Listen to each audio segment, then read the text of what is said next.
বাদুড়ও যুদ্ধ করে, তবে তার মতো, যেমন করে বাদুড়, তবে মানুষের মতো নয়। বাদুড় ঝুলে থাকে বাদুড়ের গায়ে, যেমন থাকে বাদর, তবে মানুষের মতো নয়। মানুষ ছিটকে পড়েছিল বাদুড়ের আঘাতে, বাদরের বাদরামিতে। সময়টা ছিল 1971।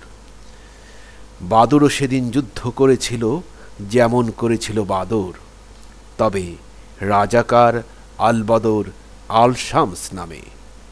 মানুষও সেদিন যুদ্ধ করেছিল, যেমন করে মানুষ, তবে মুক্তি নামে। বাদুড়ও সেদিন কবিতা লিখেছিল বাদরকে স্বপ্ন দেখাতে।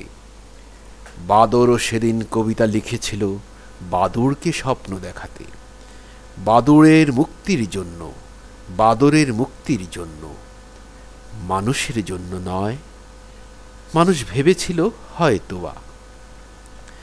বাদুড়ও সেদিন রণাঙ্গনী হয়েছিল, বীরাঙ্গনা হয়েছিল কি হয়তোবা। তাই তো সে যুদ্ধে যায়, বাদুড়ের যুদ্ধে, বাদরের যুদ্ধে।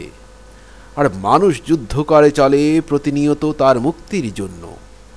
71-এর যুদ্ধ থামে, বাদুড় চলে যায় আধারে, বাদর চলে যায় আড়ালে।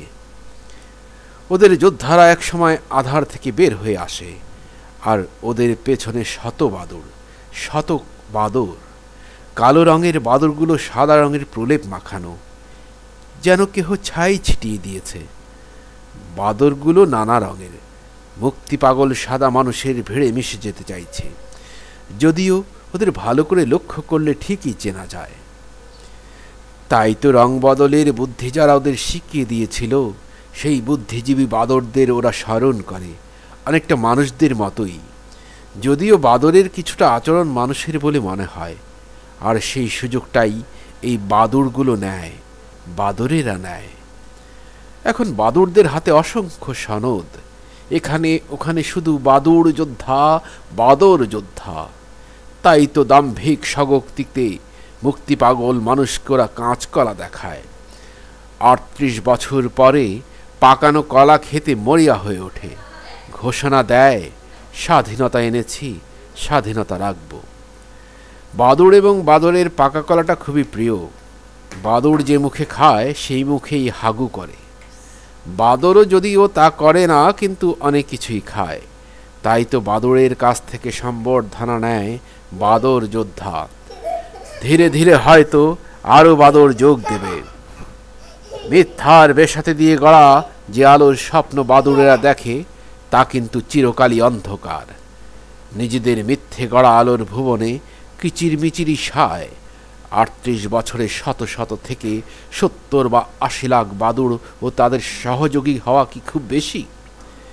বেরিয়ে আসো ওই অন্ধকার থেকে, আলোতে আসো।